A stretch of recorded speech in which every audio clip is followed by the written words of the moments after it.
So talking about investors, what not to look for or not to go with, right? So I don't know if this is good or bad, but I've had people, willing to fund my business, but asking for a huge dilution.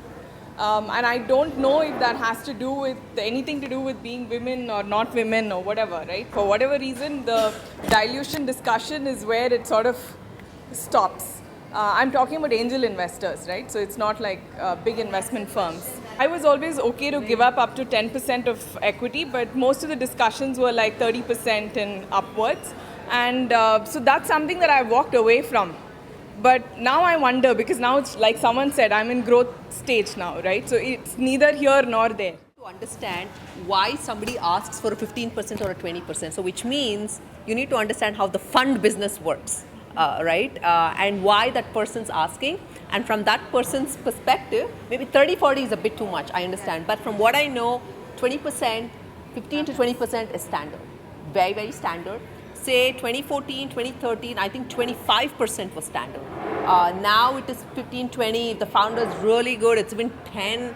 But I don't think when a fund comes, they would do anything lesser than a double digit. Once you understand the business of these capital allocators, you'll understand how much to sort of give to everyone. So a growth stage investor is different, a VC is different, an institutional VC is different from like one of the smaller family office or even smaller VC firms.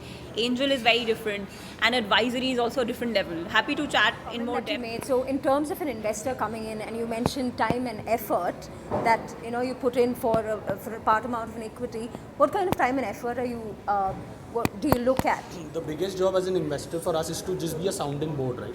Whenever the founder really wants your time, whenever the founder really wants your help, the expectation that you should be there, right? That could be in any form, like she mentioned, in the form of hiring, which is probably, especially in an early stage, the most important need. And also to your question for solopreneurs, right? For solo entrepreneurs, I think the biggest job and the way we think we can add a very good value is to surround them with a very good leadership team.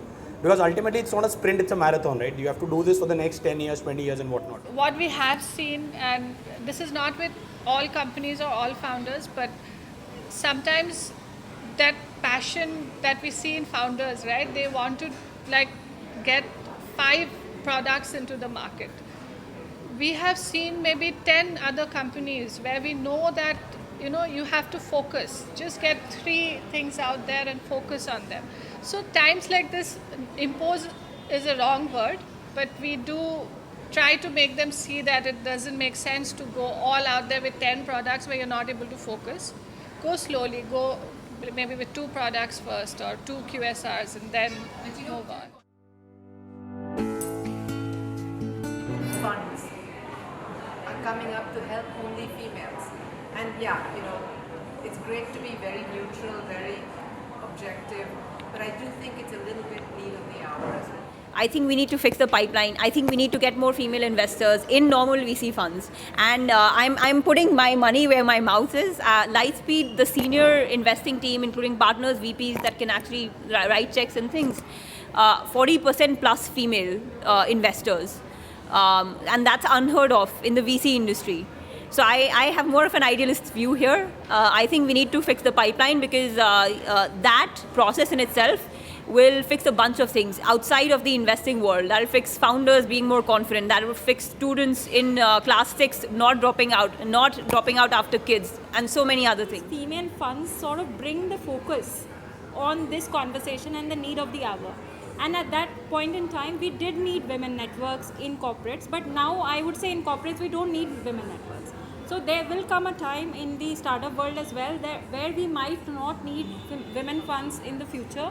But now, right now, the whole point around women funds is not only to fund women, but to bring the focus into these conversations and to drive more and more like thought process changes. So that also is required.